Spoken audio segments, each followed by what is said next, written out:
Yeah, it's like plugging in a catheter, isn't it? Did you have to stop your download? Yeah, I forgot it was on. I was downloading a game, a motorbike game. All right, is this going to be better now? It should be. Should be a lot better. Hopefully. Do you recognise these? No. Scottish Edinburgh demo. Oh, yeah. They're kind of funny colour now. Remember we all had the red suits? Yeah. Christ's sake. Do you remember that Oz?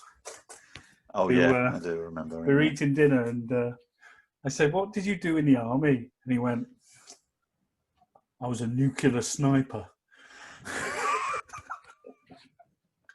I said, what the hell's a nuclear sniper? What? And then every story he said was, oh yeah, I was on patrol and this guy in front of me got shot. Oh, I was on patrol. The guy behind me got shot. I said, bloody hell, Oz. I said, you'll be the safest place in a war zone is right on your feet, isn't it? And he actually never went. Did he? Yeah. I don't think he ever. No. Bless him. I remember when he turned up back at the classes back in Bromyard. We were doing, it was just a warm-up, doing sit-ups, press-ups, stuff like that. And it was the big hall, and everyone was sweating. He comes in with a bomber jacket, with his Laugar bomber jacket, looking like Tom Cruise with all these Laugar patches on. And then he wouldn't take it off because he thought it looked great. And then he started doing the press-ups. He was sweating like anything. I was like, yeah, all right. Whatever happened to us? He came on the summer course. And I had to go and convince him not to go home. He left his tent and everything and just went straight to the train station after the first day of training. He just couldn't do it. He was a really nice, sweet guy, but he was above his own station, I think, beyond his own recognition of his own abilities. He had no idea of how. No, that was funny. That was very funny. Right.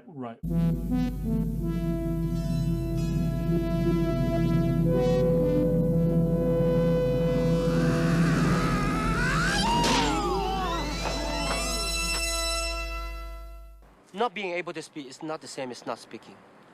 You seem as if you like to talk. I like to let people talk who like to talk. It makes it easier to find out how full of shit they are. What the hell did you just say? You are the new student. Come closer.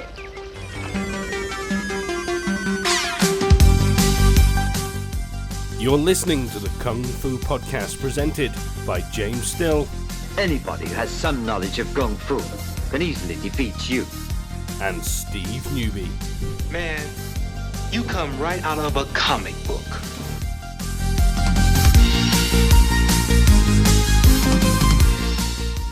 If you flash him, even for an instant, a defiant eye, he'll pluck it out. And if you throw any American sass his way, he'll snap your back and your neck like they were twigs.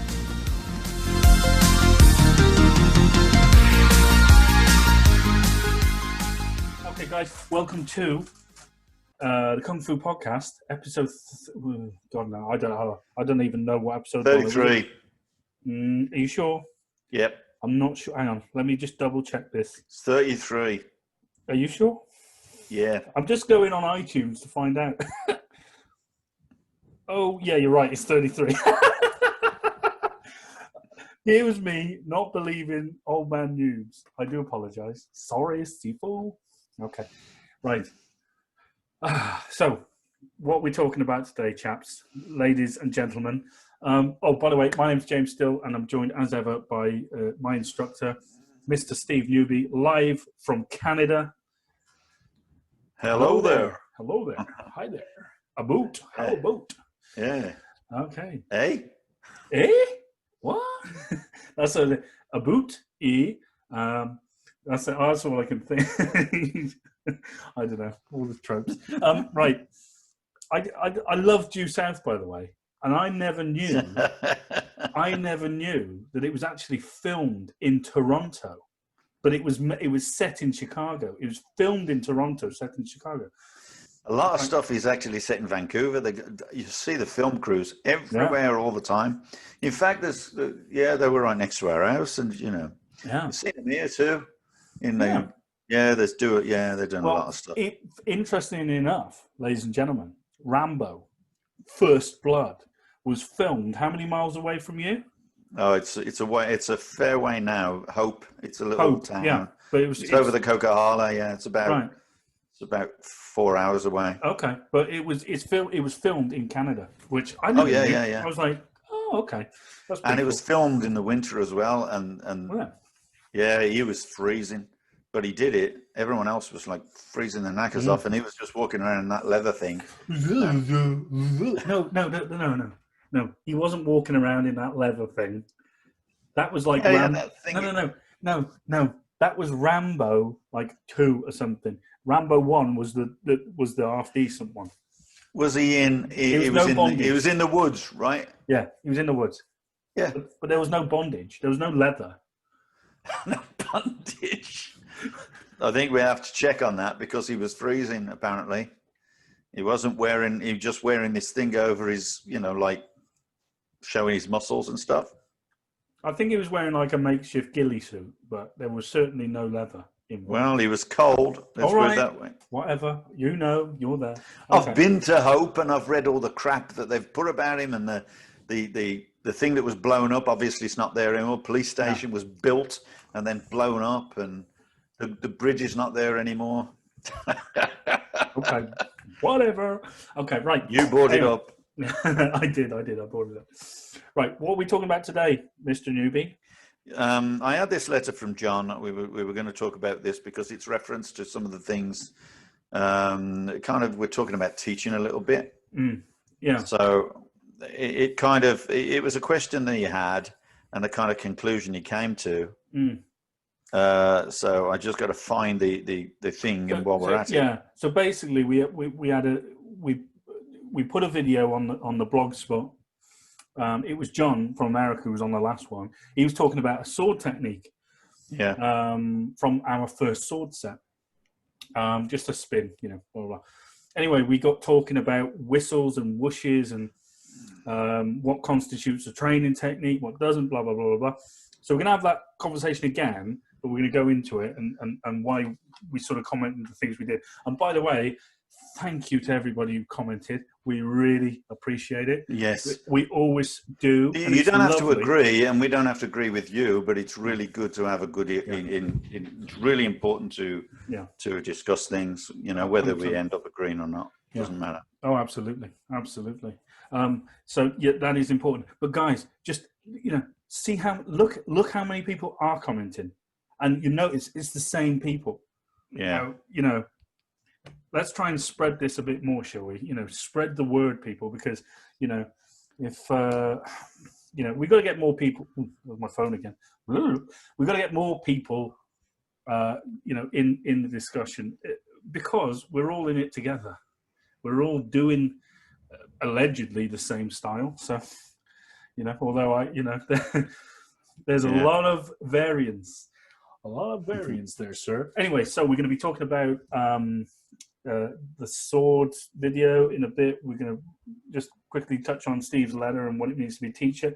We're going to talk about as well, because I was chatting with a friend yesterday, and we were talking, and basically Chinese words. So again, we're going to bitch about that again, but for a reason, and it's not going to be, a complete moan, but there will be some moaning involved. Right. So, have you found this letter yet? No, I haven't actually. Well, yeah, I've been trying to fill the space for the last minute, and you've still not found it. I'm running out of things to do. I'll have to do my Christopher Walken impression. Hello. No, I'm not going to do that. Oh God. It's weird this, because I found it earlier and I was talking about it earlier, and now you just lost it. Yeah. Are you in your junk? Are you in your junk folder? No, I'm in my inbox, and and I've gone back quite a way actually. It doesn't seem to be here, so I'm going to look for the answers. You had the email yesterday? Oh, well, I'm just going to answer for the sent. So, okay. All and right. then I'll get both of them.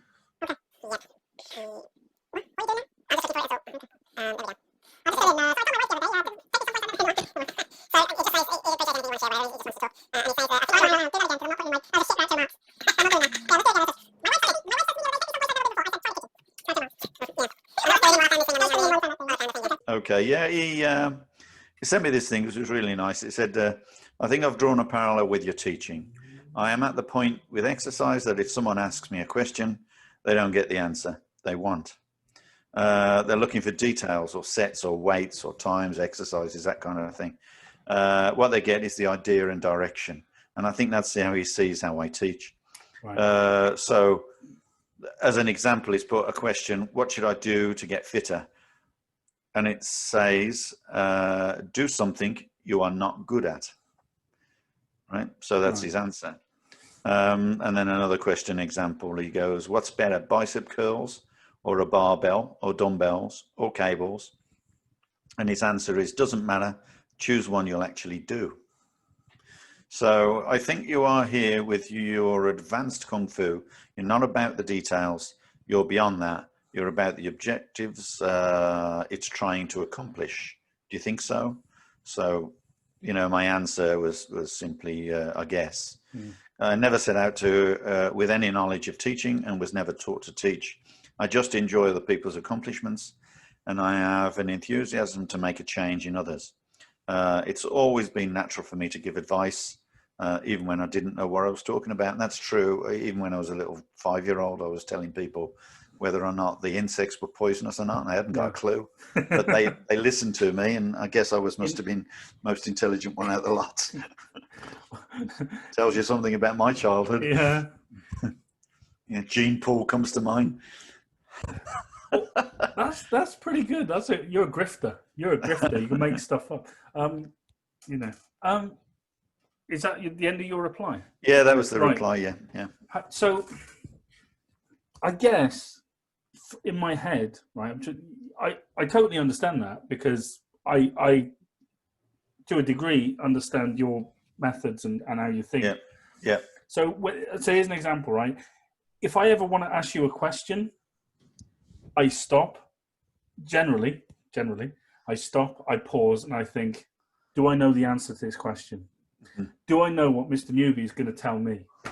And, you know, and I'm not saying that I'm smart, but I'm saying the point is ask the right question, right? And it's so hard to do because if you how many people do we know focus and ask questions that are so so simplistic, but yet, and it's not their fault, right? And I'm not saying it is, yeah, but there's an awful lot of simplistic answers, yeah, right, and simplistic questions. But you know, a lot of questions have no bearing really on the end result, because I think some people go off on a tangent, they go on the wrong path. That you know, interested in this. You know, part of the, you know, what they want. People learn in different ways as well. That's the issue. Some people learn in other ways. I mean, the guy who taught me how to teach, you know, driving instruction and that, oh my God, I had to tell him. I'm sorry, I did tell him. Yeah. I says, you're teaching me the wrong way. I says, that's not how I learn. I says, it's not for me to find another way of learning. It's for you to find another way of teaching. Right. And he accepted that, and he apologized, and he just says how he hates teaching instructors because he can teach the kids, but he can't teach adults to drive. But saying that kind of, you know, if it's down to the teacher, which it always is down to the teacher to find a new way of teaching. Yeah. How can you judge someone who asks a question that you think is just? It's not a good question, you know. Yeah, it's not without respect that you say that. No. You know what I mean? I enjoy every question. Yeah, 100%. Because it's enthusiasm. So yeah. When someone asks a question, that's fine. But I mean, we were talking about punches earlier, and you know, people say, well, you've got to do it like this from the beginning. You got to do this, and then you got to do this, then you got to do this, and so on. What I want to do is I want to reach the target. Then when they hit the target, I find out how they reached it. Once I find out how they reached it, I can make that better. So it's more coaching, I guess, than teaching in some ways. Yeah. Sometimes you have to coach people. Sometimes you have to teach people. It depends on their ability and their journey, how far they are in the journey, and so on. So when people are teaching beginners for the first time, I want to enthuse them. I want to make them enthusiastic about the product, about the end product, about the purposefulness of what they're learning. Right. I don't want to just say, okay, well, this is how you stand in a horse stance for the next 10 minutes and force them to do something. I want them to achieve something and say, well, if you would have done this, you'd achieved it better. And now sit in the horse stance, so it's that kind of approach, I guess. It's just a natural approach for me. Yeah. And I think while we all honor and respect sort of what we would class as a traditional way of teaching, I think when we talk about tradition versus non-tradition, I think a lot of it boils down to the actual teaching process that people get confused in. Like we say traditional martial arts. I would, Lao Gar is traditional martial arts, but there's a way to teach Lao Gar untraditionally, but you still achieve the goal. It's also what they want to learn as well. Right. And how much they can learn at the time. Yeah. But it's up to, but you're the teacher, right? So that's you're right. The teacher, they're there to learn from you. So it's your... Yeah, that's right. I agree with you, and entirely. It's just I can only talk from my perspective, and my perspective is that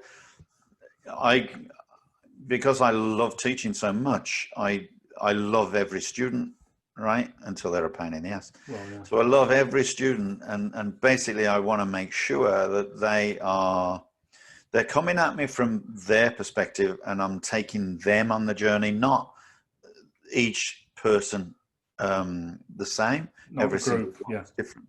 Yeah. So I'm teaching an individual. That's why I'm approaching it. I'm not saying I'm going to teach you to do A and then B and then C, because I might teach you how to go from A, B, C, but then I might teach them to go from B to A, and then another one from C to B to A, and then from another one from A to C. So it's totally different for every person. So when someone says to me, oh no, you can't teach it that way, you've got to teach it another way, how do they know? Yeah. How do they know? They don't even know what I'm teaching. So and I judge my results, and I get results, and that's the beauty of it. I enjoy, and that's what leads me to it. I wouldn't be doing it if I wasn't getting results. I'm getting results. Oh no, absolutely. You do get results, and that's like that's been proven. I mean, whether you believe us or not. And but it's interesting. At what point? How do you know? Like, what details are relevant at a certain stage of training as well. I mean, I know it's impossible to answer, isn't it? But it is. How do you? It's a relationship. It's a relationship. Right. It's getting to know the individual and how they think, and it is a relationship. It is a very close relationship. Teacher and student is a very close relationship in the way I am. Right. I tend to be very close to everyone I teach, and some of them don't let you in, and some of them do, and obviously it's about relationship, and you can make it work that way. But of course, you'll always get students who kind of very aloof, or they can't communicate, or they can't socialize, in terms of in class, and not like going to the pub afterwards or anything like that. I'm not interested in that, but although, well, but no, it's just down to the individual. Every single individual is different, and every time you look at the class and you go, okay, so I've got this person. How many people look at a class and go, oh, that person's not here tonight, thank God, or that, oh, great, that person's here, or we can go through this because they're here, and so on. Because there are things that the other issue is, of course, with a teacher is the teacher teaching for his own benefit? Because a lot of you'll get benefit from teaching no matter what you teach and who you teach, But a lot of people are just looking at the students and going, oh, now I can teach what I want to teach because this person can learn it. And that's no good because, you know, they might not want to learn what you want to teach. Well, that you've got to have a filter and a you know, as a teacher, you've got to understand your responsibility, I think. And some people, their ego is so sort of big, they want to just be the teacher. It's like I said a couple of podcasts ago, you know, just because you're a teacher doesn't mean you're a teacher. Doesn't mean you can teach. Yeah, right. Doesn't mean you can teach. And it's just, you know, some people really want that sense of responsibility. But it's not that they're not ready for it. They don't have the necessary tools or experience to do it. Yeah, I was talking to John earlier actually about when I was my early days when I lived in Milton Keynes. My first instructor, Steve Faulkner, didn't know, or rather, I shouldn't say that, he did know, but he didn't preach about the British Kung Fu Association or anything. Because I guess he was concerned that if people found out about the centre, because I was from Birmingham, they would go to, so he never really promoted the BKFA. He promoted his clubs. And it wasn't until I went down to live in Milton Keynes and I found out, and I went to Milton Keynes believing I was not going to learn anything else. That's why I wrote that book that I sent you. Right. Yeah, because I didn't think I was going to learn any more Lao. So I went to Wing Chun and I went to a thing called War Gar. Peter War, who was at the time, well, later on, he was in the, he was the secretary of the British Council for Chinese Martial Arts. No, not that. No, nothing to do with that. And no, he was a, you know, kind of his martial art was just made up. One of those, you know, he's one of those. And anyway, I met a friend there at his class while I was there. And struck up a friendship, and we were desperately planning how we would run classes and how we would teach classes, and we had absolutely no idea of how to do it. But at the stage you're at, you think that you're at the ultimate point, and you there's no more to learn. You know there's stuff to learn, but you don't think you need it. So we were just desperately wanting to open clubs because we just so wanted to teach. And at that stage, a lot of people do that. You'll see a lot of people do that, and of course they fail miserably. And then of course the next thing they do, they start looking for things and making it up as they go along. And then they go on courses and they try to find, you know, new things to teach to try to encourage their students to stay with them and try to. And a lot of them, I mean, I remember in Scotland there was one guy, and he used to say, you know, I can tell you, but I'd have to kill you. You know, it's like top secret techniques that I can't teach. But the only thing he'd ever learned was going on the summer course. And he'd come back and then start teaching. Immediately he'd learned something on the summer course was new to his students. So then he'd start promoting that. And of course you cannot digest it in the time you've got coming out from a summer course in a couple of days. Look how many one-man bands out there. I mean, at least we talk about we've got a heritage and a lineage with Lao. If it's done properly, you've always got your teacher to refer back to. Look how many one-man bands are out there, like in Hereford alone. You know. Well, yeah. Well, there's good examples there of how people are desperately looking for someone. They're on every course you can find. Exactly. Tai Chi, this, that, the other. Because they don't have a clue themselves. They can't comprehend what they were ever taught if they were ever willing enough to learn it in the first place. So they teach just the bare bones to what students they have, and they teach that wrong, and they teach it wrong because they have no concept of it, because they haven't digested it, and because they haven't bothered to teach it. They prefer, or rather learn it, they prefer to teach. Right. How many students do you get in your class where, you know, one of the worst kind of students is like you'll teach them something, then you'll spread the class out and have them all training, and we talked about this before. Next thing you know, you turn around, there he is, teaching everyone. Teaching a little group, and he hasn't got a clue what he's doing. And you just get so fed up with people like that. But you know, it should be should be something they were taught to do, to teach.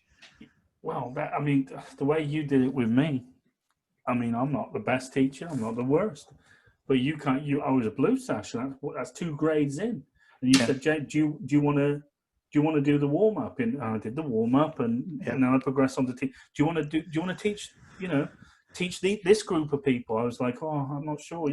Because one of the things I used to do was to get. I mean, like a lot of classes do this, but I used to do it with a purposeful aim, and that was to build people's confidence, so that you could tell who was going to be instructors and who wasn't. And one of the things was to get everybody to shout on that. So you do like a horse running stance and punches, and you get each person to count up to 10, throughout the class, and then some of them would go, and then others were going, and then who's going to be key. It's the ones who are making the most noise. Yeah, exactly. Because they have no inhibitions for themselves. They just want to do it. They just want to put the effort in. And so you concentrate on specific things for them. You teach them differently. Yeah. You approach them with more information. The people who are learning will learn at a certain pace. It's not that you're neglecting other people. It's just that they are going to learn at a lot slower pace. You understand that as soon as you start to teach, you learn tenfold. If you're helping out, you'll learn far more. Obviously, the more you help someone else, the more you will help yourself. So it goes without saying. And you only have to look. If you look at the association as such, and you go to a course and you watch people, you can tell straight off who teaches and who doesn't, because of the way they do their forms. Just the way they've got nowhere near the digestion of people who literally teach all the time. And then you've got people who teach occasionally, which do better than the people who don't teach at all. So but you can always tell. But it is the process by which martial arts, have always it's a natural order. It's a natural order. If you aren't teaching in whatever way, shape, or form, you're not learning. You're not learning it. Like, you've got to teach, whether you like it. You've got to at least start teaching yourself. If you want selfless martial art, here is my advice to you: go to an MMA class where everybody is an egomaniac, right? Because they all want to do it for themselves. They want to be the hard man, and all the rest of it, right? That's unfortunately that's why they do it. That's why they do it. If you just want that, go to an MMA class. Go to a Thai boxing class. Pretty much any class where you're not going to have a grading system and stuff like that, because that's the place generally where people are going to want to do, for themselves, because they want to be the greatest. It's like said, in Kung Fu we have in Lao Ga Kung Fu we have a slightly bigger responsibility than that. It's not just about us. It's about the style, whether you like it or not. And some of us have made it that way. Others don't see it that way. But that's again, everyone's got their own. There are some people in Lao Ga that just want to fight and train and all that kind of thing. No, I know, I understand that. I'm just pointing that out.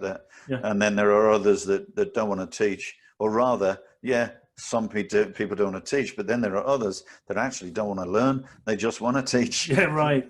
So, so you've got the whole spectrum. Yeah. But the advice basically is, unity is strength at the end of the day. So the more you train with each other, the better off you get, the more social activity you get, the different size people you get, and the different attitudes people get. But I think the problem is, because it's Kung Fu is a very sort of a traditional thing. We look to others' experience to help guide us through the process, and this is where a lot of people fall short, because let me use you as an example. You don't come across as a generally day to day as a martial art master or whatever, or sifu, or you don't go for that sort of image. You're very personable. But the fact is, the reality is that you've had 43 years in Lao Ga teaching, doing Lao, at least, however long. When did you first? Well, I was 13. Okay, all right, but so Lao Ga, nearly 49 years now. Yeah. So getting on for 47 years worth of martial arts experience. And, you've got to respect this experience. because if you don't, you know, who the hell are you? You know, it's like, you know, how many people do we know, you know, get their black sash or whatever and suddenly go, oh, I don't want to train with you anymore. I'm off to train with the bigwigs or whatnot. Or, you know, I've got my own class now. I'm important. Yes, we're on the same level, you and I. We're on the same level. And it's like, you are so deluded, man, you know? It's like, don't neglect this experience. Don't think you're someone's equal, because you ain't. You know, honor the experience. You might not like the person, but you got to honor the experience. You know, I think I suffered from that because I never took my black, and some of my students that I used to teach went on to take their black, take their second degree, and I think they think that they're above me. I'm like, nah, sorry, mate. Like, sashes are only there to do. I mean, I know. It's a process of development. That's all. But some people can do it without it. I stopped taking my grades 25 years ago. Yeah, well, or 28 years ago, I stopped taking grades. I was a fifth degree, and I refused to take the sixth degree because I felt that if you're going to take a grade at that stage, then I just felt that if someone believed that you should have it, then they should award it you. Yeah. That was just the way I felt at the time, many years ago. And when I turned around and I was running Scotland and I was running huge areas and so on, and people were going to the gradings and they were just like running flower shops and just, you know, taking their gradings because they could afford it, and I couldn't necessarily afford the expense of that. I had a family to look after and so on. There's no way on earth I was going to just say, I just want to do that just to get another notch on my belt. No, I didn't need to, because I had the knowledge, I had the information, because I was teaching everywhere and everybody and in every possible, you know, shape or form. So for me, it was the teaching that mattered. And, you know, people want to, you know, my students are higher grade than me. I've got a student higher grade than me now. Yeah. Right. But do I think that he has the same knowledge? No chance. No, I don't have to pretend, you know, I know. He doesn't. I know, and he knows too. So, you know, because every day they get better, so do you. Yeah, right. That don't matter what grade you've got. Yeah, right. Because that's the constant, isn't it? Like you might think you're improving, but so are you. Constant is the knowledge evolution, not the color of your belt. Yeah. You know, I love Master Yao saying, you know, when the guy says to him, what, you know, I've got a white belt, when do I get my black? And he says, don't wash it. Yeah. Do you remember that? Yeah. Yeah, I say that story many times because it's true. Don't wash it. Yeah. Just because if you use it and you train, it'll get dirty. Yeah. If you stick it in a cupboard, it'll stay white. But I think the act of teaching, though, we've said this, invaluable, and that's what we've just said a minute ago. But I mean, I remember I was teaching 6 days a week for you at one point, and I must have had 2 classes a day, easily, and I did that for a while. But that's a lot of teaching, like, and you really develop yourself then as a teacher and as a learner as well. And you end up with a lot of questions. You do, 100%, because people are asking you questions. But the more you go, the more you can answer yourself. And this is kind of us going back to this letter, because we begin to appreciate, the more experience you get, what are the pertinent questions in relation to your journey of knowledge, right? So if I ask you a question, you don't have to answer the question. You can tell me straight away whether it's a worthy question or not. Do you know what I mean? Like, well, a lot of the time I keep the conversation going until you answer it yourself. Well, there you go. And that's I love that. Yeah, no, I think it's great. Yeah, you know, I'm humbled by it, definitely. You know, but I think that, you know, you know, you have an ego. Everyone's got an ego. You can't escape that. And no one likes being told what to do, do they? Nobody. But I think the wisdom is knowing, realizing that you were wrong. The thing is, you have to know you've got an ego as well. Yeah. People have got to know. I know there are. Sometimes I can be arrogant, and I understand that. Yeah, but you got a reason to be. You're pissed off. My problem is, you see, I can't take anything seriously. So when I'm arrogant, I'm comedic with it. I'm stupid with it, and so people have no respect for that. Oh. The really weird thing is, I see that a lot. I see a lot of people. I'll always remember them doing. They were practicing for the one of the Nationals demonstrations. Did you ever said about this? Or are you going to start? I won't play it because you've only mentioned it like about 10 times. I have no. I don't even remember these things. You have. You mentioned. Do you think I'm getting senile? Yeah, you're getting senile, definitely. Yeah, you told him it was crap. We know. Oh, good. I'm glad you. I bet sometimes you've heard these stories outside of this podcast, and you just apply them to the podcast in your brain. I do. Just keep thinking, oh, he said that before. He said that before. Well, it's because I've said it to you before, but not necessarily to our listener. Are the realities merging? You don't know what's podcast and what's not. Mm-hmm. But no, it's true. So anyway, it's...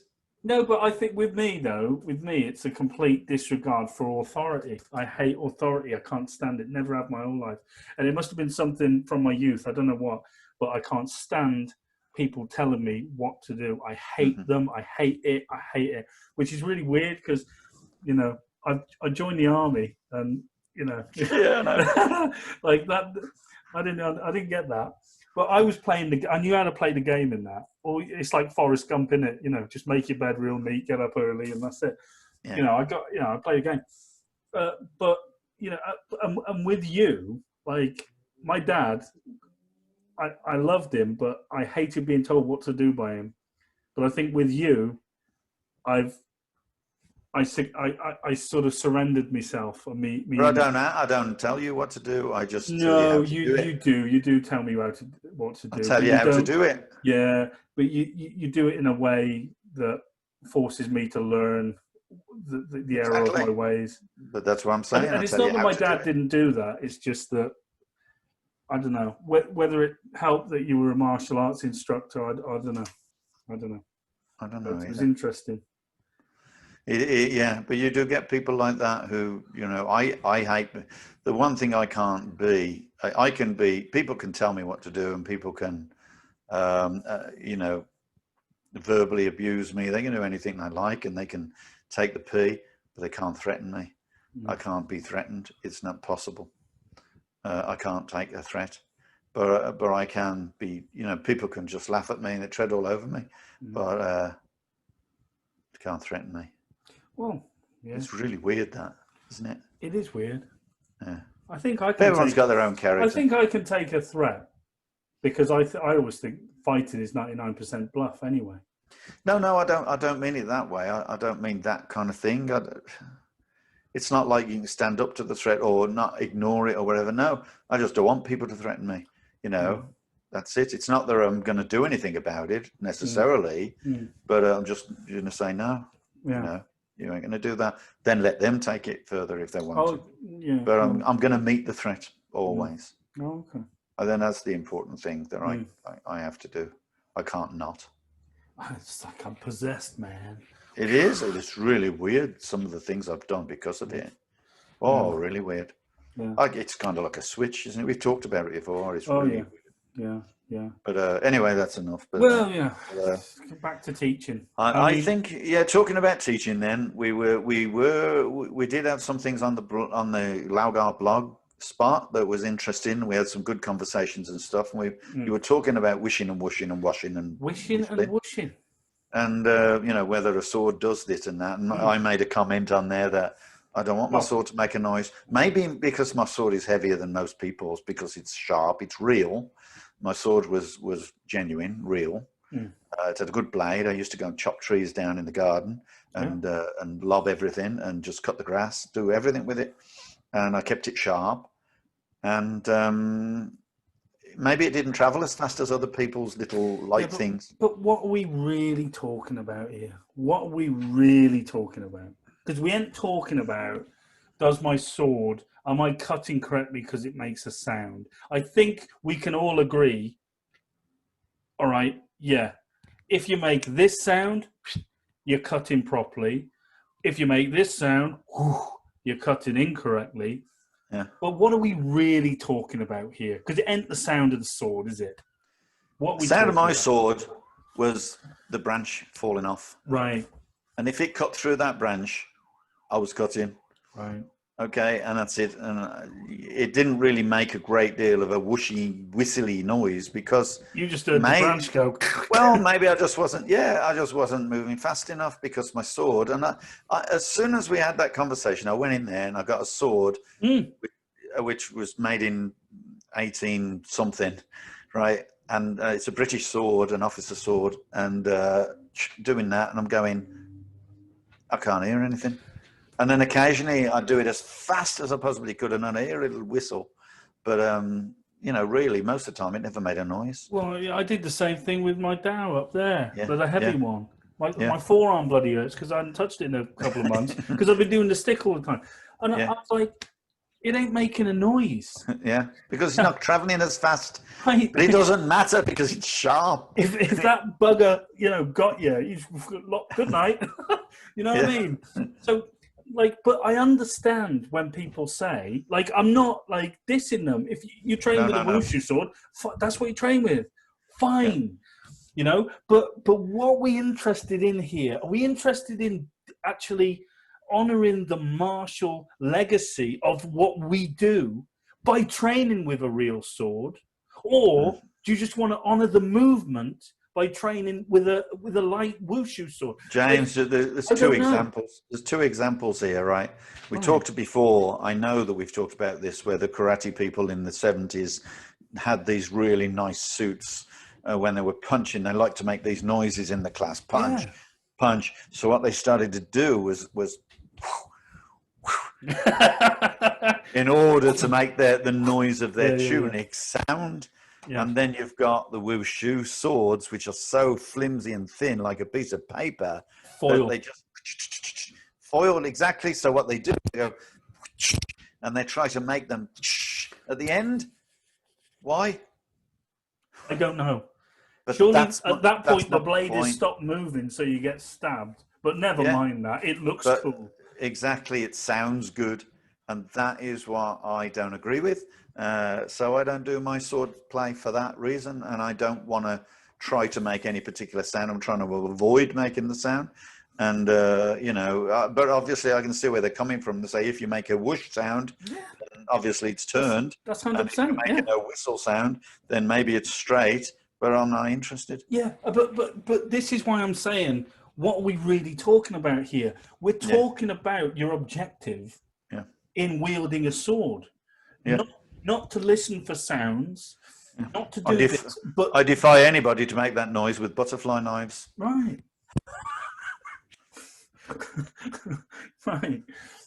But, you know, what is the objective you're doing? What is what is your intent? And I think there's a thing we want to discuss, you know, because one of the comments from a chap called Gav, fantastic, loved it. Thank you so much for commenting, and Joe as well. His comment was, I'm just trying to find it. It was sort of like, I'll paraphrase it because I can't find it on my phone, but something like, you know, are we not training the sword? We're not looking for perfection with the sword. And that was sort of because I was essentially saying that, you know, the mindset is, or the ultimate goal is the cut, not the sound. You know, ultimately the sword, you know, you don't wield the sword wields you, sort of thing. Because if you're that good, you just, you know, it's just there, you know. Yeah, so sorry. So basically, you know, I'm sorry, Gav, for not quoting you bang on there, but that's essentially what Gav was saying. He says, we're training the sword, we're not looking for perfection.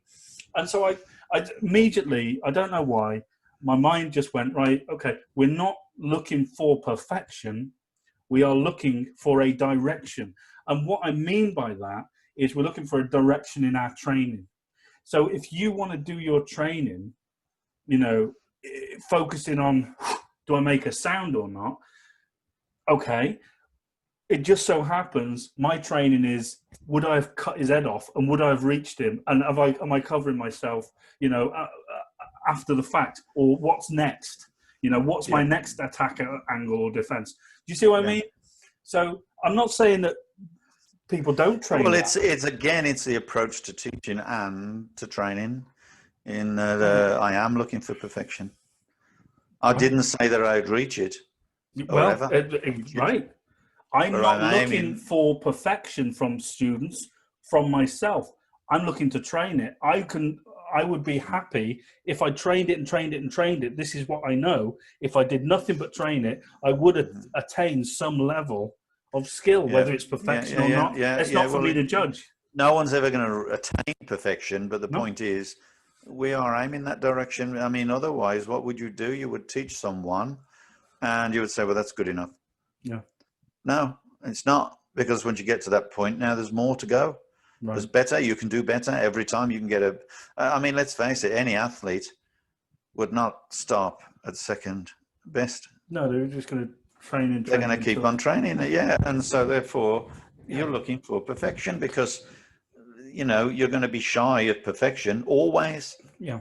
You've got to try to achieve it, and if you your life is trying to achieve it. Yeah. But this is the direction then you must decide to take in your training as a martial arts practitioner. Yeah. What are you doing it for? You know, what's your goal? Yeah. I think maybe Gavin is talking about probably talking about levels of training. Oh, I understand that, and he did say that. Yeah, levels of training. Yeah. He said we're going back to levels of training. I agree. But even in levels of training, there has to be some sort of intent or direction given to students. Yeah. You know, I guess that's why he's going try and get a whoosh or a whistle, not a whoosh. And whatever it is. Yeah, all the comments were, you know, well, get a whoosh. You know, Rash said whoosh, whistle, yeah, right. And it's like, I get that. That's the level of training, but we have to sort of try and surpass that, because it's for me, it's maybe they're describing it for people who have just started learning the sword and. But even if you are just starting, I mean, if you see, I mean, if I see someone using a sword for the first time, and I'm in the class and I can hear then I know that they're not holding it straight. Then I'll teach them how to hold it. Yeah. I'm not going to teach them how to make a sound. I'm just going to teach them how to hold it. And then when they do it again, if I don't hear that sound, then I know they're holding it correctly. Yeah. So my focus isn't on the sound. Yeah. I mean, I guess it is for me, but I'm not going to tell them, oh, listen for this. No, I'm not. I'm certainly not. It's just an approach for different people. No, I'm not saying that it's not valid. You know, you've got to train people. As Gav said, you've got my argument is, James, my argument isn't what you're saying. It's got nothing to do with what you're saying. I'm just suggesting what I do. Yeah. Okay, as opposed to what Gavin might teach or do himself. I'm not talking about how you were defending, you know, whichever way you. I wasn't defending anything. I was just stating a position in terms of the way I teach, perceive it. Of course, that's relative to me. Yeah. But with all due respect, it's not, because I got that from you. Yeah. Right. So. Yeah. Well, I want you to be perfect, so shut up. I want everyone to be perfect, and of course we're not going to be perfect, but you know, we're aiming. We want to just see, if you leave someone in a room with perfection, and you say you've got to try and be perfect. You know, some people will aim towards that, and you come back and they're that little further on. Yeah. And then you come back and you don't say, if you leave them in a room without saying, I want you to be perfect, and you come back, they're never going to be that much further on. Do you understand that you're trying to make them, you know, take the best route to perfection? And so, I'm always looking for that. And this is really, what is the route? Because there's got to be some sort of constant with your training and a direction, a constant direction. What's your direction? So I know for a fact you don't teach martial arts to look good. No, but that's why I look so crap. Right. But by funny coincidence, looking good is actually a big part of it. But Kung Fu is invisible, right? So to not look good, it's a difficult thing. But you don't teach it on the surface to look good. You teach it essentially because you've got a job to do. You want to either punch a target, kick to kick a target, whatever. That's your job. That's your goal. That's what you've always insisted. If you're going to cut with a sword, you're aiming to hack an head off or an arm off. Or whatever. Isn't it the same thing as when we do this kind of thing and we go, ooh, and it ends up like that. Yeah, right. And that doesn't look anything. Yeah. But it gets to the target and it does exactly the same. It's just joint uprighting instead of ABC. Right. You know, and people don't do their joint uprighting. They do their ABC to make it look pretty. And that's the unfortunate thing. And some people do get to write a few sentences. Other people get to write chapters. Yeah. That's my simile, if you like. So, and if you want to spend your days writing, constant repetition of the same thing, then that's fine, and that will build skill. But then you've got to add that skill. You've got to apply the way I see it is write that, but then add to it, and then add to that, and then add to that, and only practice what you remember, and then you practice, most importantly, what you're learning, and then what you can't remember. Doesn't matter because you've practiced everything. Now you don't have to remember that becomes natural. Now you practice the thing you couldn't remember, and that becomes something now you can practice, and then practice the thing after that. And you know what I'm getting at. Yeah. Just constantly developing, rather than just do the same old thing, and that looks great, but then move on to something else, same old thing. In the end, you don't put them together. But it does become, for some people, and some things are good to train like that, but not the whole thing. It doesn't work like that.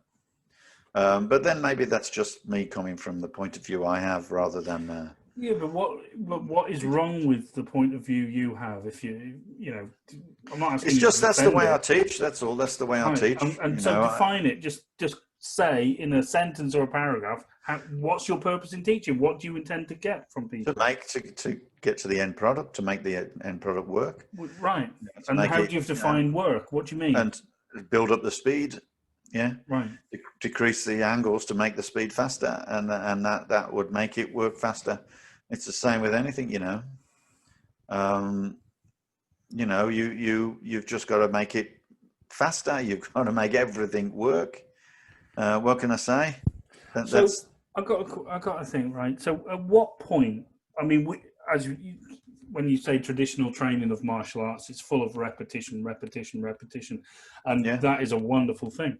So at what point does the repetition become not obsolete? That's the wrong word, but become sort of counterproductive to your advancement. Meaning, I could sit in a horse riding stance and punch all day. I go, this is fantastic. At what point do you need to surpass that and apply it? Sooner the better, or what? Once you understand it, really, I think once you understand it, there's no point in labor. You don't labor the point, basically. Labor the point, yeah. There you go. Yeah. So certainly you can practice it, but it shouldn't be your focus on practice. It should be a vehicle to practice. Right. Yeah. So you build it, it's a vehicle, and then you move to the next, and you move to the next, and so on. A vehicle's no use if it doesn't travel. That's great. That's brilliant. See, that's why you pay the big bucks to listen to us, ladies and gentlemen. Well, you get these little nuggets from Old Man Noobs. There you go. A vehicle's no use if it doesn't travel. That's one of your best ones. That needs to go in your book. That's a good one. It's just a simple logic, isn't it? Really. Yeah. So but we're talking. And you want to be in an Aston Martin? Put it like that. Yeah, that's true. I want to be in a nice car. You know, but it's a fascinating. It was a fascinating discussion, actually. Yeah, I just wish more people would participate in it. 100%. I mean, let's face it. We can be sarcastic with each other. We can have a laugh, but as long as people are taking it, as humor, and rather than, shouldn't be insulted by. I do tend to insult people, not intentionally, but just because I'm sarcastic.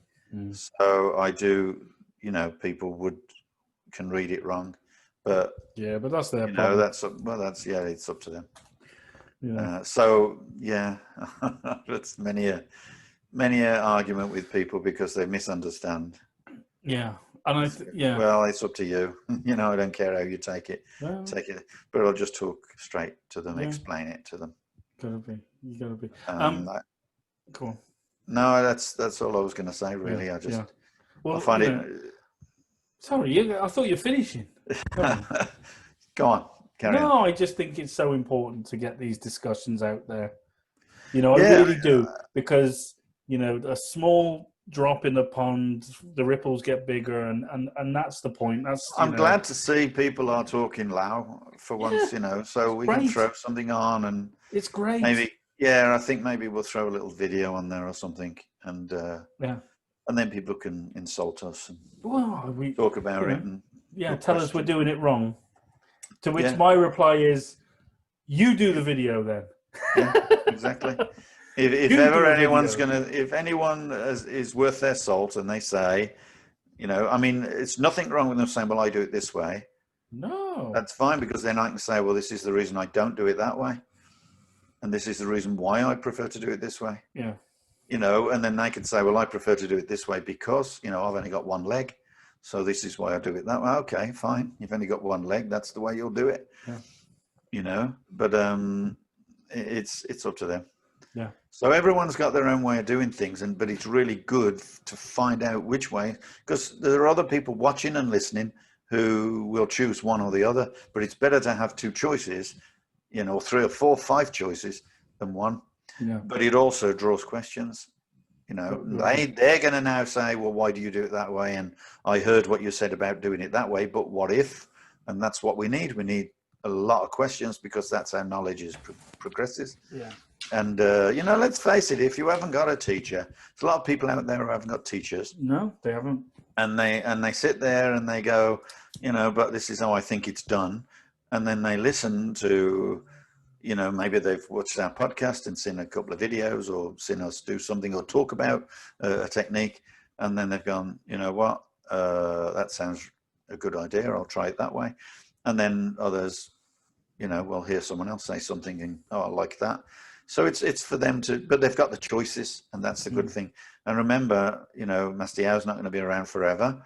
Your instructor's not going to be around forever. So you've got to have the ability to question.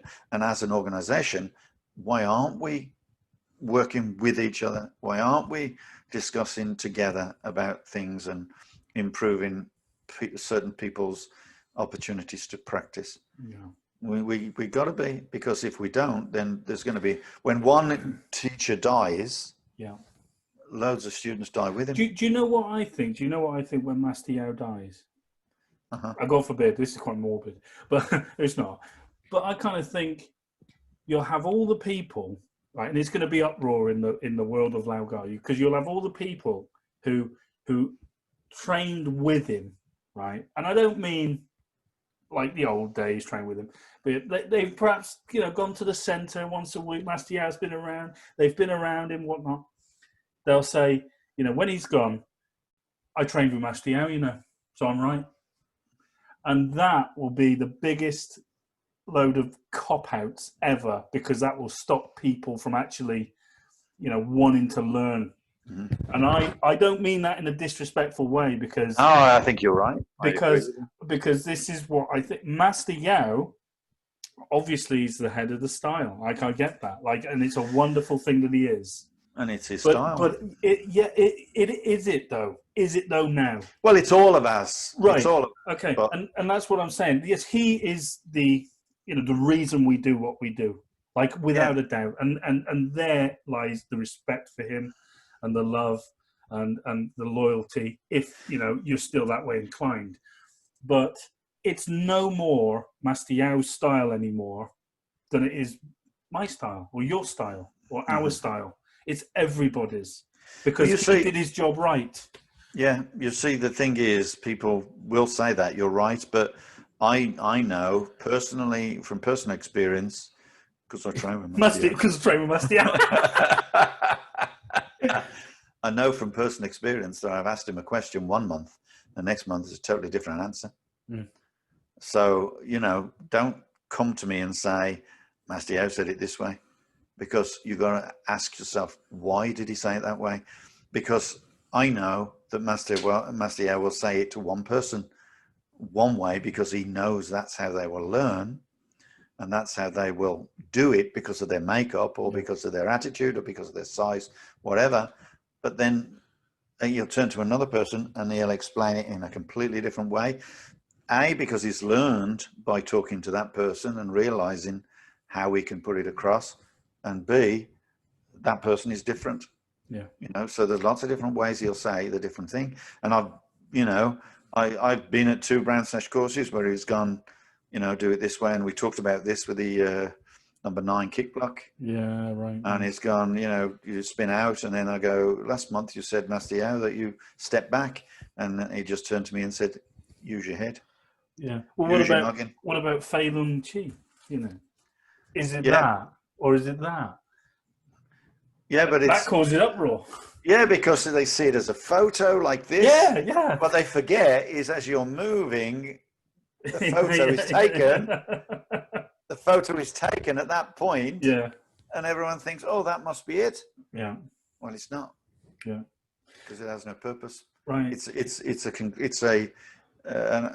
what do you call it? It's a movement from a movement to another. Right. What's that transition? Called? It's a transition. That's right. Yeah. Yeah.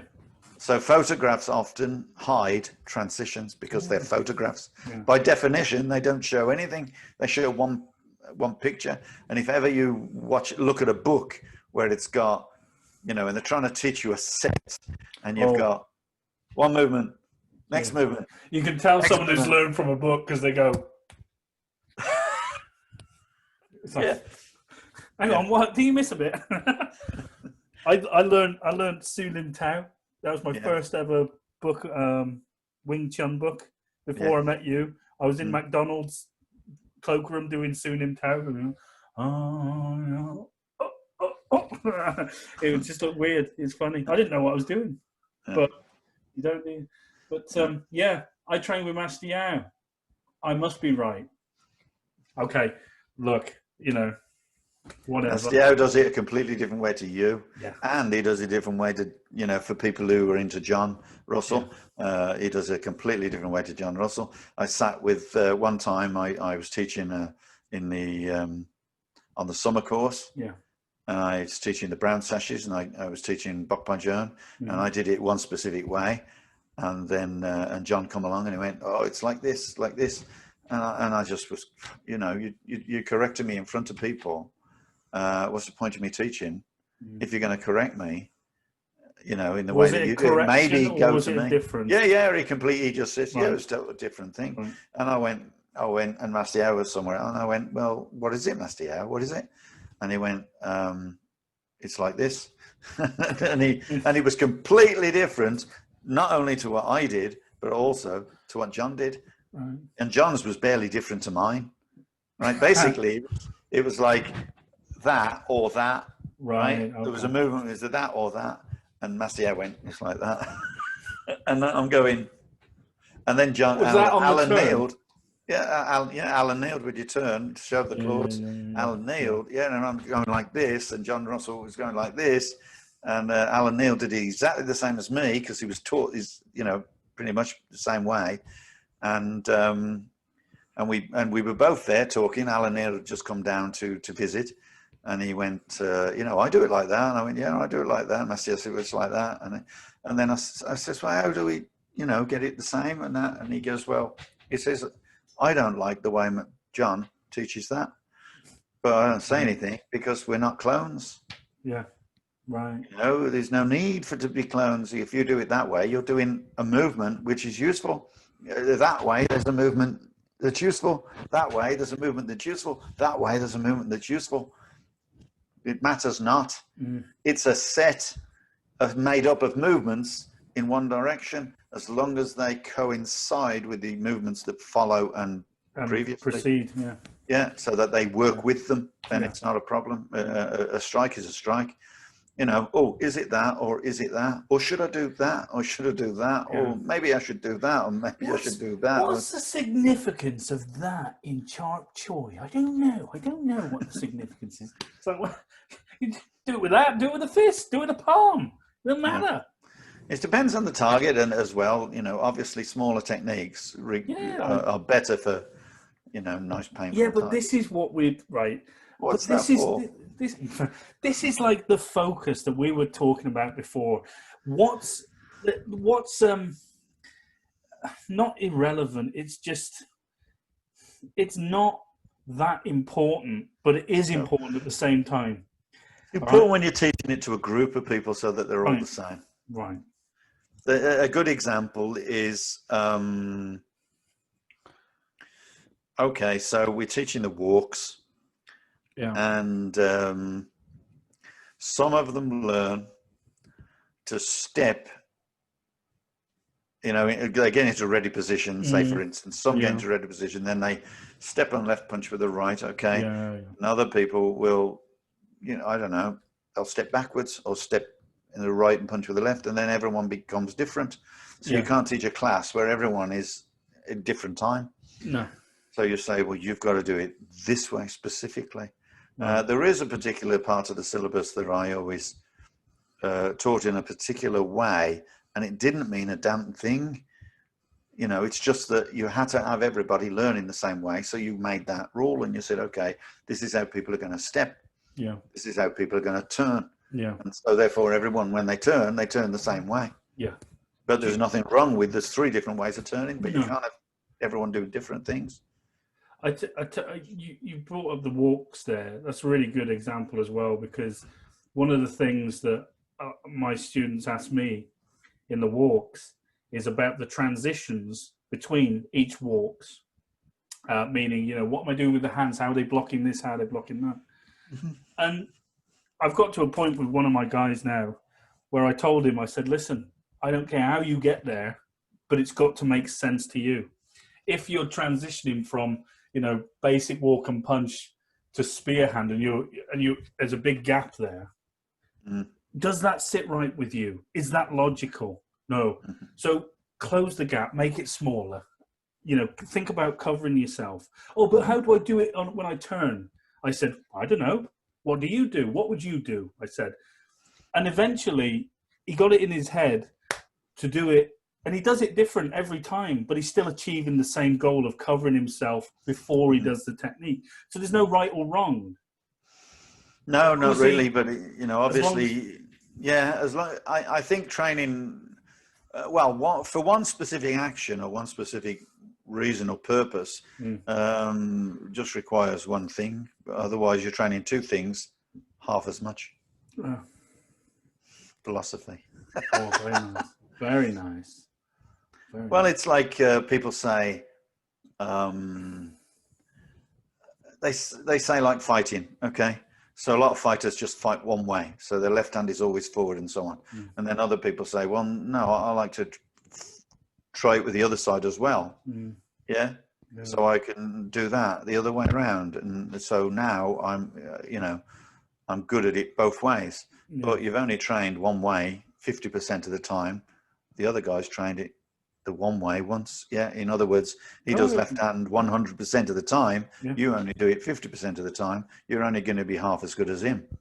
Yes, you're going to be twice as good as him on the other side. But do you know what I mean? So there's logic in that kind of training. I love it. And then, of course, it depends if they actually train exactly the same amount. Wow, that's it. I mean, you're right. I love the Brendan Ingle, the famous boxing coach, had a quote. He said, if you're Orthodox and I'm Southpaw, you've got a problem. If you're Southpaw, but I can switch hit, fight left and right, Orthodox and Southpaw, he says, now you've got a bigger problem. Yeah, I like that. But you're, so acknowledging that fighting on both sides is good. Well, if they train on both sides twice as much, then they're going to be just as good. Yeah, but there you go, right? So and with the advantage, of course, as well. So it just totally depends on how much. In other words, how much work you're prepared to put into it. Yeah. And how do you see the result? Yeah. And how much do you desire a advantage? Yeah. Yeah. No, I think fantastic. You got to put the work in order to get the advantage. Yeah. In other words. Yeah. So that's why you're training. I tell you what, I'm not training to sword both hands. Forget it. No. Jesus Christ. people do, and you just think, well, why? Because your one hand has to do something with it, in order to protect it. Yeah. If you got a one-handed weapon, then the other hand is vitally important to do something with it. You can't forget that you've got a hand, and a lot of people do. Of course, they forget they've got a left hand. Mm-hmm. So it's really weird. When people wield the tiger fork, for instance, remember, you can see them sweating, trying to lift the heavy tiger fork and push it down and lift it up. Yeah, with the right hand. But they're forgetting they got a left hand, and they just have to lift. So instead of pushing down, they just lift. Yeah, instead of lifting up, they just push down. Yeah. But people don't get that. So it's just, Yeah. Am I going to pull it this way, or am I going to push it that way? Because that bit's lighter, but I'll still achieve the same end. Mm-hmm. You see, I still achieve the same result, but I'm doing it with less energy. Yeah, but and people don't see it. Yeah, but how many people don't train with a real tiger fork though? Well, again, mine's very, very heavy, handmade. Yeah, so that affects it as well. So as is my Kwando, handmade, and so sharp that I didn't have telephone wires for 2 days because it slid down the side of the door. It was at the back. What's happened here? It was at the back of the door when I lived in Scotland. It was at the back of the door, and apparently it slid down and landed on the floor, and I just picked it up. But I found out 2 days later that it had cut the telephone wires, and we had no telephone. That's great. Yeah. Oh, that's brilliant. My weapons are sharp. I like sharp weapons. I like weapons that are real. I don't like farting around with little flimsy. I hate watching things like that. What's wrong with the wooden one, eh? What's wrong with the wooden one? Well, wooden ones are good to smack each other with. Okay. To train when you're actually fighting at each other. So for protection. Wooden, like a wooden knife rather than a real knife, and so on. Yeah. Right. But now, of course, they have rubber ones, but in our day, I think we did real ones. So when I took my first black sash, guy blocked, sliced his hand open. Wasn't that Jason? Was that Jason Crabtree? No. Didn't he get cut at one point? Yeah, but no, that was a knife defense course. Right. 3 people went to hospital. Right. Because we used real knives. So, going to move on. Jason. Going to move on because I was talking to a friend last night, and the sort of conversation went onto the use of Chinese words and the meanings behind them. Now, she wanted to know what a certain word meant, and she put it out there amongst the group amongst Laugar land, and she got, I think, maybe 3 different replies from different people, and all of them said a different thing. But I said, well, I think we've discussed this before, and I know our position on it, and it's just like, does it really matter what the word is? Does it matter what you're doing? And she replied, and this is what I want to talk about because I thought it was good. She said, well, I want to get the detail right, because if someone asks me this question, I want to be able to give them an answer, a straight answer. I thought, fair enough. I mean, it's nice to, it's like a Brucey bonus, isn't it? If you I know what it means. So, give a straight answer. What do you think? I know what you're going to say, but can we sort of maybe... I'm just going to say pick an answer and stick to it, because if all the answers mean the same thing, and they do really, then, within reason, then just pick one. You go to a Chinese restaurant, you go shishi, and they look at you like you're idiot. And then you go, chi, xie, xie, xie. You're trying to figure out what thank you is, and they just go in, idiot. I don't know idiot in Chinese, but I'm sure we know people who do. Doesn't, though, what's the relationship really between Chinese martial art and the words used within it to describe it? And see, this is a weird one, because we're actually just talking about the Chinese language, but there's so many variants of the Chinese language. But when we as Westerners look at the Chinese language, there's some part of us that goes, "Oh, that's interesting. That what's it?" Because there's the same word can mean different things, and this and that and the other, So it sort of adds another level of mysticism to martial arts. I think you've just knocked it on the head then. Mysticism. A lot of people like to use the terminology. I mean, basic terminology is fine, but then when you start throwing all sorts of different terminology, then you're just trying to be mystical. You're trying to hide. Yeah, but let's go back briefly, James, to what we just talked about the fighter choosing to use two different sides. Yeah. Trains one side, trains the other. Yeah. Okay, but he's got to do it twice as much. Yeah. So what about the guy that trains, but then tries to learn the Chinese as well? Wouldn't it be better to spend the time actually using the technique than trying to figure out what it meant? In my view, I mean, I know it's not a physical thing, but it is a learning thing. Rather than sit there with a book and go, what is that, or listening on a but thing.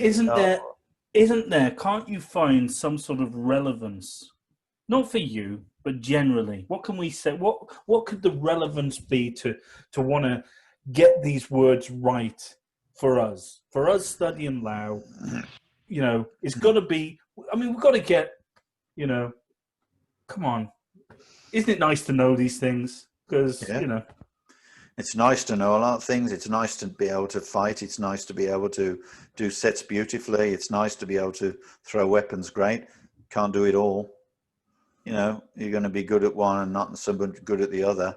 Unfortunately, I chose not to be good at the language. I'm not interested in the language, because I've had so many people, and Chinese students as well, who have said, this is, why'd you say it that way? Why'd you say it that way? And I'm going, I don't know. I don't French. I'm not Chinese, and I don't speak Chinese, so I'm not going to attempt to speak Chinese. Cannot the translation of words and what they mean help us in any way to comprehend the physical movements we do? So if we call something, marbo, horse riding stance, marbo, can we not look within those words as the Chinese and try and just get a deeper understanding of what we're doing, or what? There's a Chinese word which I don't know, by the way. You have a hao chang or hao san. Yeah. Back kick. Yeah, depending on how it's written. What is it? Is it hao chang or is it hao san? Yeah. How do we pronounce it? Yeah. Now, and then there's another word that relates to the physical, which it interprets as dog pissing up tree. Right. And what that is a back kick done with your knee sticking out. Yeah. So that you end up getting kicked in the groin. Right. So when people turn too far around, they bend and their knee is up and their groin is completely open. Yeah, you're talking about in kickboxing. It's actually a cool spinning back kick. But, no. I'm talking about kung fu. No, but I'm using kickboxing as the example. Oh, I see. How they do it. Yeah. When you do a spinning back kick, they call it in kickboxing. your groin is wide open. Yeah, I see what you mean. Yeah. If you do a back kick, as we would know it, your knees are together before the kick. You're covering your groin. Yeah, and so in the kickboxing example that you use, it's called dog pissing up tree. I don't know the Chinese terminology, but I can tell you that that's what it means. Right. So I'd rather say that's like a dog pissing up a tree in English, and kind of make you understand that it's not a good idea to do it. Yeah. Than say, whatever it is in Chinese. What? So and I do appreciate people want to maintain the historical value. I mean, you can, but it doesn't mean it's like, okay, how many people are really interested in Egyptology, and yet they can't speak ancient Egyptian? Because it's lost, but they can interpret it and they can work out, what these things mean, but they can't speak the language. Do you think that the evolution of Kung Fu, like Lao Ga, what we do, because we all know that it's come from China, it's come over to the UK, Lao in particular, come over to the UK. In say, in a couple more generations, we're going to spend more time arguing about the frigging Chinese with it, aren't we? Well, I'm not. Well, you'll be gone. You'll be gone. You'll be worm food by then. But what I'm saying is, isn't it the natural evolution of this style? Now it's in the West. Are we that interested in the Chinese? Well, I'm not. That's my point. But we maintain the physical. We maintain the meaning of the technique. The science, the tactics, and the strategy is the most important thing in a martial art. But there are people that do like to live. I mean, a lot of people like to say, "I want to be a tree" when they do Tai Chi. It's down to you. It's down to their makeup, their physical makeup, but also not their physical makeup. Their kind of mental state, if you like, or their interest. I mean, a lot of people. I mean, you got hippies, haven't you, that like to? There's a few hippies in Lao Ga, let me tell you. Yeah, exactly. All the flower power and everything. Going, I just want to learn it like this, man. Yeah. Smoke this technique will be so cool. But they wouldn't be able to use it for toffee. I'd rather be able to practice something that becomes useful. I wouldn't like to just go, well, man, I'll do this because it's so cool. It's the Cheech and Chong, man. Okay, man. Yeah, no, but I think... I didn't know you lived... I didn't know you'd lived long enough to remember Cheech and Chong. Cheech and Chong, yeah. Yeah. Chong is quite popular these days, He's getting around. Oh, man. Fucking man. But I think it's definitely... So I would like to be able to reel off, some interesting sort of Chinese words. And I genuinely would. If someone asked me, I'd like to be able to say, oh, well, in China... I'd like to be able to speak Chinese, but I'm afraid. But I think I think that for me is a little side project in my distant future somewhere. Exactly. You know what I mean? Mm-hmm. It's like, I get it, and I understand why people want to learn it. But for me... it's not going to benefit my physical martial art, and that's, for me, and if only anything, for me... confuse it. Yeah, the only thing for me is I like to see the interpretations, but people will interpret it differently. They will interpret whatever you say, they will interpret differently, and then they will say you're saying it wrong.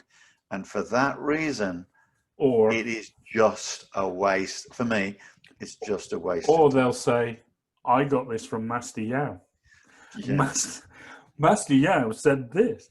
And it's like, when Master Yao dies, once again, we're going to be like, well, I know it because Master Yao said it like this and that. So when I was on the panel doing the Black Sash grading or even just watching it, you can hear outside, and it's like Master Yao goes, Tin-tac, Yun-tac, Wan-tac, whatever. And then you can hear John going, Tin-tac. Warren. Because that's how he wants to pronounce it. And you can see Mastio going, what? And it's quite funny for that kind of to see. But and that's true story. Yeah. I know John won't like that, but you know, well, it's just. I think he's got a good sense of humor, actually, John, and I think he could. Does he? Yeah, I think he has. I don't know. I met him once. Got a weird sense of humor. He gave me a funny look, you know. He looked me up and, who are you? And he just totally ignored me. I remember that. Yeah. I'll never forget that. He likes his politics. Yeah. And his Buddhism. Yeah, no, I mean, you know. But whatever floats your boat. I think it's great. I think he's just an amazing technician. I really do. Yeah, he does enjoy his. And yeah. I'm likes to watch a lot of Chinese movies. Yeah, well, someone's got him. Yeah, I've seen him. I can't be asked. In a brand sesh course, he was showing a guy a technique. He goes, "Oh, you do this way," and his shirt, his tunic sleeve came straight off. He just pulled it. And this guy's sleeve just came straight up, tore it completely. He goes, "Oh, you don't like that? Oh, sorry, very sorry." Brilliant. Really good to watch. Brilliant. Yeah, no, he's really great to watch. Really good. Right. So I think we're going to call it a day there because we've sort of chatted about a few things, you know, and whether you agree with us, disagree with us, or indifferent, hate our guts, whatever, we don't care as long as you find it interesting to a point and there's something to take away. Guys, we exist because, you know, because we love, because both of you exist. Because both of you exist. All right? Yes. But you know, we love this style. We really do. We want to see the best for it. I want to see the best for it, and of course, it's open to interpretation. But we never said, Mr. Newbie has never said that he's right all the time. No.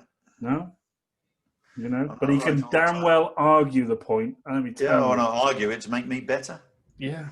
If I argue your point, you can tell me differently. Then, and I can see that. Then that's great. Yeah. You know? But you know. Anyway, right, we're gonna make a swift exit. Thank you so much for joining us on another episode of the Kung Fu Podcast. Don't forget, if you would be so kind, we'd love it if you went and subscribe to us on YouTube. That would be brilliant. Hit the notification button and give us a like on Facebook. You know, we're on Instagram. What else are we on? Yeah. Are we? Yeah. We're on a few things, but I just want to remind you also that John from America will be doing another talk to us, probably telling us his life story or something. I don't know. Okay. But he's keen to do some more chat with us, and he's got a lot of stuff. I mean, remember, he's worked really hard, and it's one of those people that have, and I think a lot of people take something from him big time if they're somewhere in the middle of the UK or, you know, up Scotland, in Ireland or wherever, where they haven't got an instructor and they are feeling down.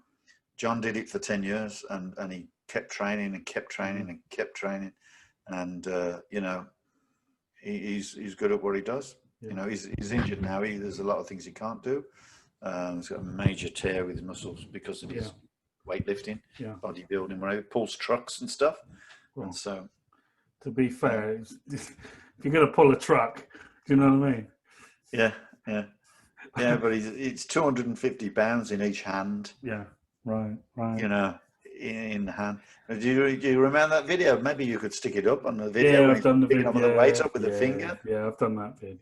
Yeah. It was on the last one. Yeah. No, it's great. Did you really? Okay. Yeah, I put it over. Yeah.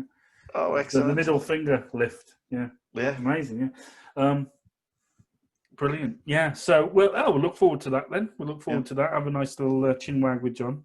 Yeah, that'd be nice. And if anybody else is interested in talking to us, for God's sake. Yeah, I mean, look, I was, you know, it's worth saying that in about a month's time we're having Master Yao. Come on. No, we're not. We're kidding. Of course, Master Yao isn't coming on. Come on, you lot, grow up. Jesus Christ.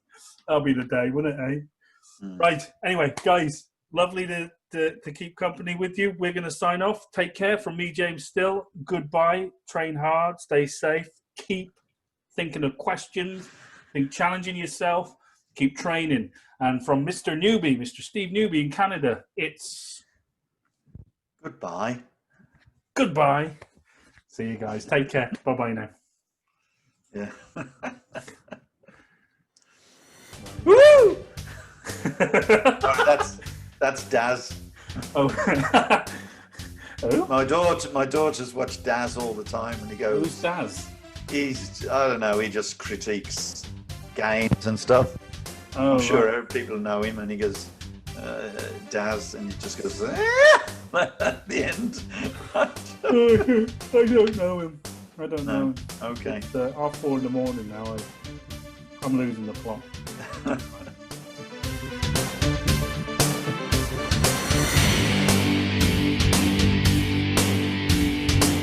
Concentrate on your enemy's weak points. The eyes, the throat, the knackers.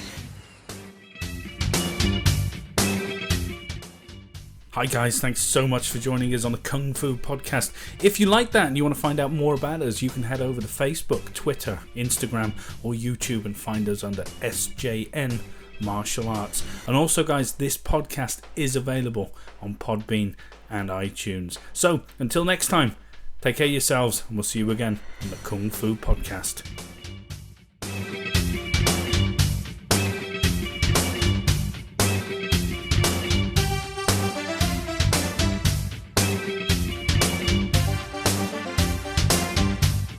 Karate punch is like an iron bar, whack. A Kung Fu punch is like an iron chain with an iron ball attached to the end and it go whang.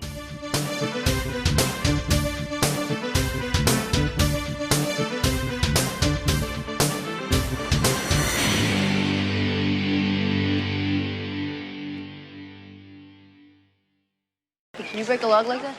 Don't know. Never been attacked by a tree. Yep. What are you doing now? I'm just looking for it. That's all. Okay. There we go. I'll just fill in. So I told my wife the other day to take me someplace I've never been. No. So it just says he'd appreciate anything you want to share, whatever. And he just wants to talk. And he says, I think... Oh, hang on. Do that again, because I'm not putting in my... That was a shit Groucho Marx.